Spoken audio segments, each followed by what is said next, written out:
Selamat pagi saudara-saudari yang dikasih Kristus.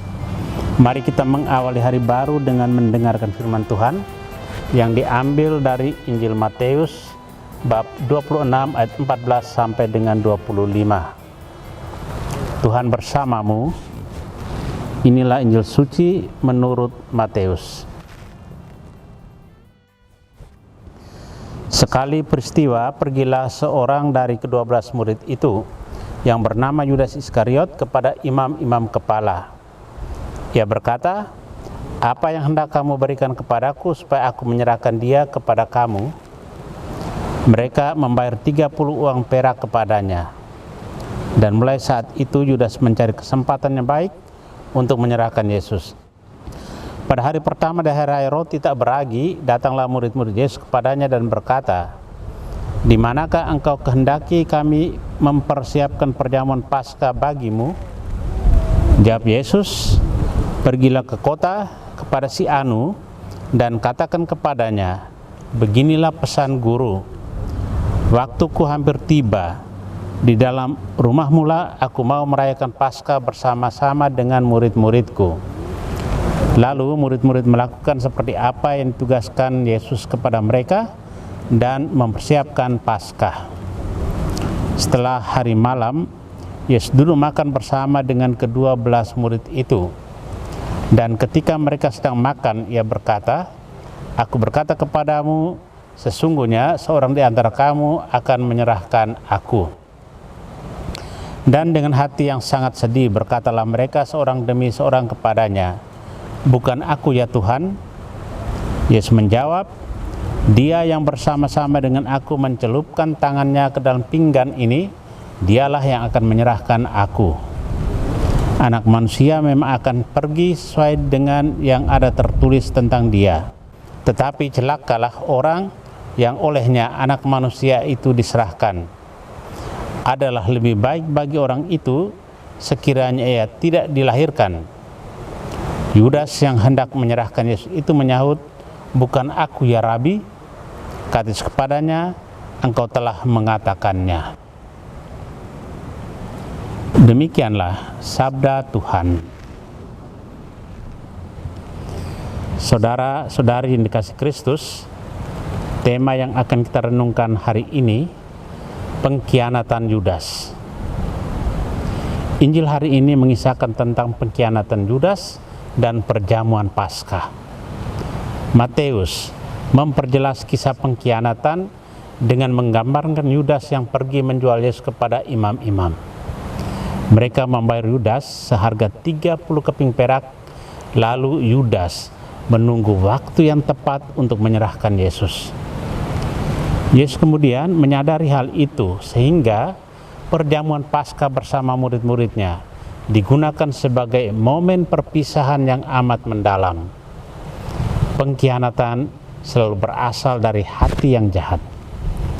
Hati yang jahat tertutup oleh sikap egois yang tampak membutakan hati orang. Dalam kehidupan kita hal ini sering terjadi. Keluarga dekat bisa saling konflik hanya karena kepentingan pribadi yang dikejar demi pamor, kekuasaan dan kekayaan. Orang saling membunuh dan fitnah karena kepentingan pribadi. Konflik keluarga pecah karena tak sejalan dengan kesepakatan bersama. Apa yang menjadi motivasi Yudas menyerahkan sang guru tidak diungkapkan dengan jelas dalam Injil. Ada teori yang mengatakan bahwa motivasi Yudas bukanlah uang. Yudas sebenarnya berharap agar Yesus menunjukkan kekuatannya dan mengalahkan orang-orang yang menangkapnya. Yudas ingin agar Yesus menunjukkan kekuatannya sehingga dia tidak mengalah begitu saja kepada para pemuka agama, kaum Farisi dan ahli Taurat. Namun perhitungan Yudas keliru. Yesus justru menyerahkan dirinya untuk kalah dan mati di salib.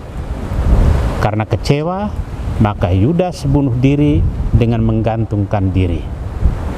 Saudara yang terkasih, saat penderitaan Yesus semakin mendekat, Yudas sudah menjalankan rencananya dan para murid sudah memesan tempat untuk perjamuan Paskah terakhir dengan guru mereka. Saat-saat penderitaan Yesus adalah saat di mana kesetiaannya diuji dan dipertaruhkan. Seperti seorang murid yang harus melalui banyak tahapan supaya lulus, demikian Yesus harus menuju Golgota agar bisa bangkit dan menang dengan jaya. Kita adalah murid-murid Yesus dan perlu belajar setia padanya. Hanya orang yang setia yang akan beroleh kekuatan dalam penderitaan. Amin.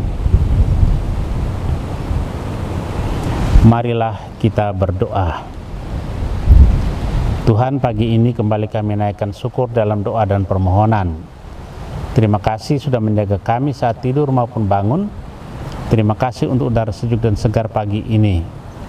Tuhan, kami hendak beraktivitas, kami mohon tuntunan dan pemeliharaanmu. Jauhkanlah kami dari yang jahat dan berilah kami kekuatan dan kesehatan. Ajarlah kami untuk saling mengasihi dan mengampuni. Kami serahkan hari ini ke dalam tangan-Mu. Kristus terang dunia, berkatilah keluarga-keluarga kami, jadikanlah kami alat kasih-Mu dan pantaskanlah kami menjadi hamba-Mu yang setia. Amin. Tuhan bersamamu. Semoga keluarga kita, orang-orang terkasih dan doakan, seluruh aktivitas kita hari ini dilindungi, dibimbing, dan diberkati oleh Allah yang Maha Kuasa, Bapa dan Putra dan Roh Kudus. Amin.